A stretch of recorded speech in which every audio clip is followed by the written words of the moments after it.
مشال خان د پښتونخوا ځوان په عبدالولي خان پوهنتون کې ولې د مذهب په تور ووژل شو؟ هغه څه کړي او کله چې هغه ووژل شو نو بیا د هغه د جنازې په دوران کې څه وشول او دې سره سره د هغه مور او پلار اوس څه وایي؟ دا ټول معلومات په همدې ویډیو کې وګورئ. قدرمنو دوستانو، سلامونه او احترامات مې قبول کړئ. امید لرم چې تاسو به ټول روغ جوړ او خوشاله یې. دوستانو که زموږ په چینل کې نوي یې همدا زموږ چینل سبسکرایب کړئ، ورسره خوا کې د غنټۍ نشان هم وهئ چې په آینده کې زموږ د هرې نوې راتلونکې ویډیو خبر تاسو ته درکړل شي.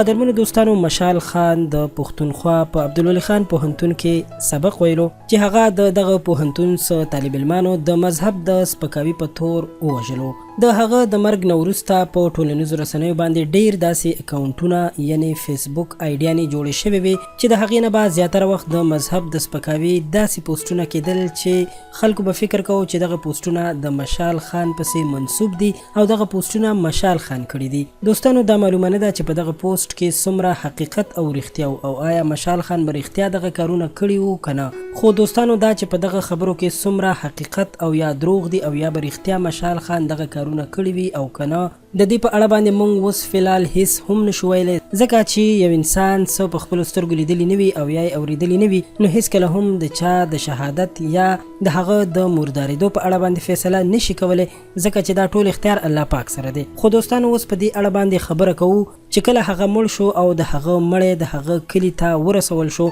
نو د هغه جنازه هیڅ چا هم نه کوله. ټولو خلکو ویل چې دا د مذهب د سپکاوي په تور باندې وژل شوی دی او د مذهب ته سپکاوی کړی دی، نو د جنازه هیڅکله هم نه ده پکار.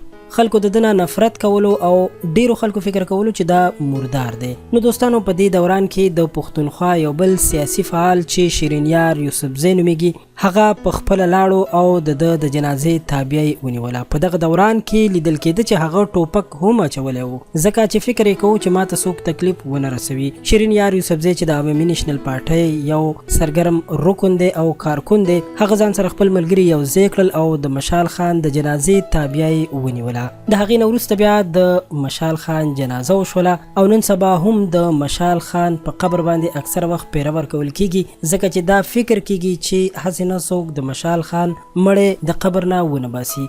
دوستانو، په 14 اپریل باندې د صوابۍ زیده کلي کې 3 کاله وروسته د عبدالولي خان پوهنتون مردان کې د مذهب د سپکاوي په تور باندې د وژل شوي ځوان مشال خان دریم تلین ولمانځلی شو. د مشال خان پلار اقبال خان ډیوه راډیو ته وویل چې موږ تابعه کړې وه چې یو غټه مشاعره را جوړه کړو، خو د دغه وبا له امله ټول پروګرام وځنډېدو. هغه وایي زما وړاندې همدا دریځ و چې زما مشال واپس نه راځي، زه به د نورو مشالانو د ژغورنې لپاره غږ پورته کوم. د مشال خان پلار وایي تر یو حده بدلون راغلی دی، خو ټولنه کې د زغم پیدا کولو لپاره به نور کار کول وي. د مشال خان مور بیبي وایي چې تر یو حده مطمئنه ده، خو وایي چې کوم ظلم زما بچي سره شوی دی د هغې مثال نه موندل کیږي. مشال خان په 14 اپریل 2019 کال کې د مردان د عبدالولي خان پوهنتون دننه قاریدلو طالب علمانو او عامو خلکو د مذهب د سپکاوي په تور ووژلو. وروسته بیا د قضایي پلټنو څخه په ډاګه شوه چې هغه د مذهب هیڅ سپکاوی نه و کړی. خو اوس هم ځینې خلک وایي چې هغه د مذهب سپکاوی کړی، خو لکه څنګه چې موږ وړاندې وویل چې یو انسان تر څو په خپلو سترګو لیدلی نه وي او یا یې اورېدلی نه وي نو هیڅکله هم د چا په اړه باندې څه قضاوت نشي کولی. د مشال خان د وژنې په تور اول د ابټاباد د ترهګرۍ ضد عدالت یو تن ته د پانسۍ کولو، 5 ته د عمري بند او 25 ته د 4 کاله بند سزا اورولې وه او 6 میاشتې بری کړې وې او 26 کسان یې نور بری کړي او خلاص کړي وو. بیا د پېښور د ترهګرۍ په ضد عدالت 2 نور ملزمان عمري قید او 2 د ثبوت د نشوالي له امله بری کړل. نو دوستانو، دا د مشال خان په اړه تازه معلومات چې تاسو ته مو درکړل. که ویډیو مو خوښه شوې وي مهرباني وکړئ خامخا در سره لایک کړئ. که غواړئ چې تاسو ته په آینده کې همدغسې معلوماتي او په زړه پورې ویډیوګانې جوړ کړو نو زموږ چینل خان کلیک خامخا سبسکرایب کړئ، ورسره خوا کې د غنټۍ نشان هم وهئ چې په آینده کې زموږ د هرې نوې راتلونکې ویډیو خبر تاسو ته درکړل شي. تر بل ویډیو راته اجازت راکړئ. په لوی الله مو سپارم. د الله په امان.